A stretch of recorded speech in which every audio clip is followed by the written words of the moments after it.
Bom dia, seja muito bem-vindo a mais um devocional com Jesus aí. Que maravilha poder acordar, iniciar o nosso dia de hoje na presença de Deus.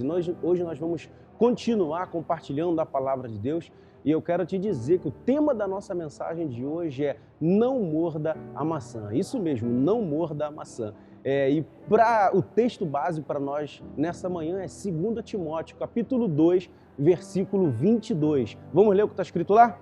Diz assim: foge também das paixões da mocidade e segue a justiça, a fé, o amor e a paz com os que com um coração puro invocam ao Senhor. Eu não sei o que vem na sua mente, ao seu coração quando você lê essa passagem, mas eu particularmente gosto muito de praticar essa passagem quando estou no shopping com a minha esposa e ela olha para o lado, olha para o outro, ela vê uma bolsa, ela vê uma roupa e ela é tentada por aquilo ali. Eu olho para ela sério e falo assim: ei, Timóteo, foge, né? E ela já entende o que eu estou querendo dizer. Mas brincadeiras à parte, esse versículo, essa passagem é uma passagem muito séria, né? E nos faz refletir aí que muitas das vezes nós devemos ser fortes o suficiente para fugir, ser fortes o suficiente para correr, para não ceder à tentação. É interessante porque nós não podemos achar que correr ou fugir é sinônimo de covardia, negativo. Muitas das vezes correr, muitas das vezes fugir é sinônimo de sabedoria, é questão de sabedoria, de temor ao Senhor. Então, quando necessário que você possa fugir, assim como Paulo orientou a Timóteo que ele fugisse das paixões da sua juventude, né? Que nós possamos fugir também das paixões da nossa carne, da nossa alma, do desejo da nossa carne, que nós possamos fugir quando necessário, para que nós não venhamos a pecar, para que nós não venhamos a morder a maçã, né? Então, não ceda à tentação. Aliás, vale lembrar que tentação não é pecado. Quando nós estamos passando por uma tentação, nós não estamos em pecado, né? Vale também ressaltar que é muito melhor nós confessarmos a tentação do que confessarmos o pecado. Então, quando nós estivermos passando uma tentação, uma vez, duas vezes, e aquilo às vezes, muitas das vezes está se repetindo constantemente na nossa vida, que nós possamos procurar ajuda e poder, assim, confessar para aquela pessoa de confiança, para que de fato e de verdade não tenha necessidade de nós confessarmos o pecado, amém? Então, fugir não é sinônimo de covardia, mas muitas vezes é questão de sabedoria. Olha o que a palavra de Deus diz lá em 1 Coríntios, capítulo 15, versículo 33.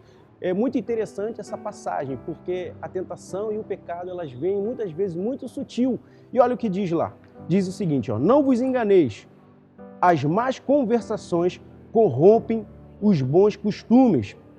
É interessante essa passagem, porque ela fala diretamente o que a gente tem que entender, as más conversações. E muitas das vezes uma conversa inicia de uma forma muito agradável, uma conversa entre amigos inicia de uma forma muito prazerosa, mas do nada essa conversa ela toma um outro rumo, do nada essa conversa ela toma uma outra direção e nós falamos mal de alguém e nós estamos falando coisas que estão que estão entristecendo ao Espírito Santo, e nós temos que entender que o Espírito Santo ele é uma pessoa, ele é sensível e ele com certeza se desagrada e vira as costas para nós muitas das vezes que nós estamos desagradando a ele. Então, uma má conversa corrompe os bons costumes. E se você tem os seus se você tem os seus bons costumes corrompidos, já era, é um pulo, é um estalo para que você esteja pecando. Então, no nome de Jesus, que a gente possa vigiar nas nossas conversas e quando a gente perceber que aquela conversa está tomando um outro rumo, que a gente possa sair dessa conversa mesmo, virar as costas e vai embora, fala: olha, arruma uma desculpa, eu vou ter que sair, eu vou lá, já deu para mim, é só, e ó, toma outro rumo, porque o que mais importa para nós é agradar ao Senhor. Amém? Vamos lá. Não vale a pena, né? Baseado nisso, pode dizer para você que não vale a pena morder a maçã, ou seja, pecar, né? Sabemos que a Bíblia não diz que o fruto que Adão e Eva comeu foi a maçã. Sabemos que a Bíblia menciona sobre o fruto, ela não fala a maçã, mas o homem escolheu, né, a maçã para representar essa passagem. talvez pela maçã ser uma fruta muito bonita, muito vistosa e agradável aos olhos do ser humano, aí, do homem, a gente escolheu essa fruta para estar representando essa passagem. Então, eu faço questão de mencionar isso para que algumas pessoas, né, de repente, aí não se confundam achando que foi a maçã, porque não foi a maçã. A Bíblia não fala sobre isso, né? Mas ela é o fruto que a gente escolheu.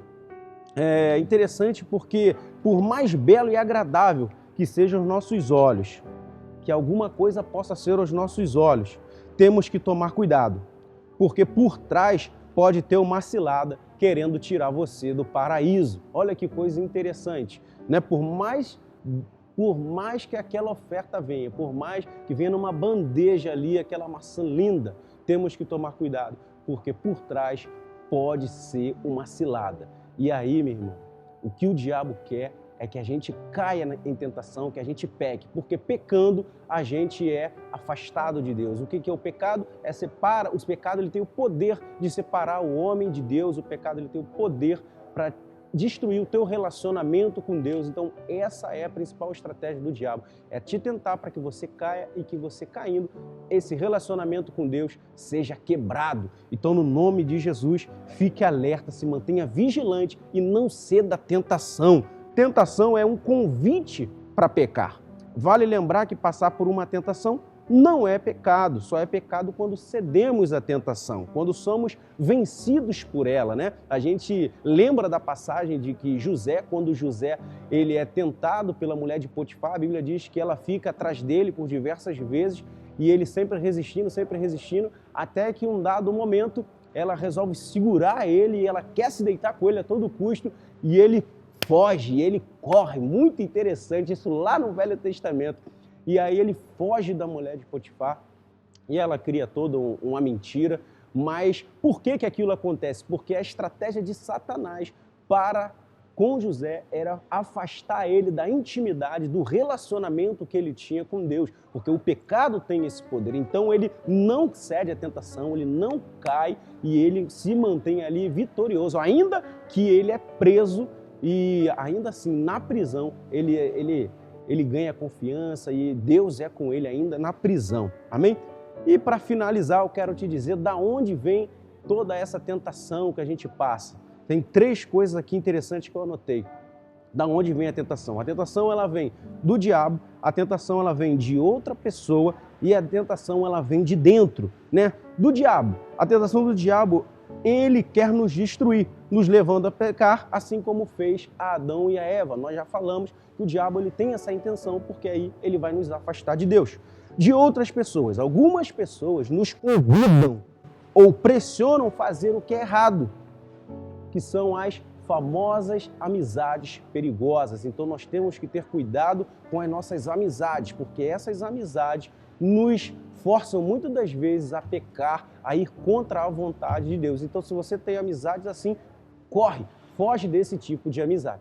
E para finalizar, é aquela tentação que vem de dentro, né? Nossa natureza humana nos convida a pecar diante de algumas situações. Em Tiago, capítulo 1, versículo 14, versículo 15, diz o seguinte: cada um é tentado quando atraído e engodado pela sua própria concupiscência. Depois, havendo a concupiscência concebido, dá à luz o pecado, e o pecado sendo consumado, gera a morte. Amém? Então, o que a gente tem que lutar é para que a gente não peque, é realmente não ceder à tentação, é não morder essa maçã, para que não gere morte através daquela mordida, para que não gere morte através daquele pecado. E para finalizar, eu quero ler com você o que está lá no livro de 1 Coríntios, capítulo 10, 13.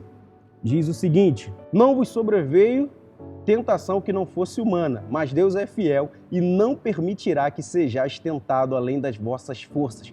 Pelo contrário, juntamente com a tentação, vos proverá livramento, de sorte que possais suportar. Amém? Então eu fiz questão de finalizar com esse versículo para que você entenda, para que você mude o seu ponto de vista quando você estiver passando por uma tentação muito grande, algo muito forte. Talvez você ache que não vai conseguir você tem que entender que não há nada que nós passamos que nós não podemos suportar. Não há nada que Deus não nos deu livramento. Se você está passando por isso, porque você tem condição de suportar, então não cede à tentação, não morda a maçã, em nome de Jesus. Amém? Vamos orar? Pai, nós queremos te louvar, te bendizer por essa palavra, crendo, Senhor, no nome de Jesus, que a tua palavra ela é viva e ela é eficaz. Pai, no nome de Jesus, que tu possa nos dar condição de perceber, nos dar discernimento, nos dar clareza, para que nós possamos, no nome de Jesus, não ceder à tentação, para que nós não venha gerar em nós, em nossas vidas, Senhor, a morte, que é o pecado, mas que tu venha sempre, sempre, sempre nos dar esclarecimento, nos dar, Senhor, visão, em nome de Jesus. Nos dê, Senhor, no nome de Jesus, um dia abençoado na tua presença, em nome de Jesus. Amém e graças a Deus.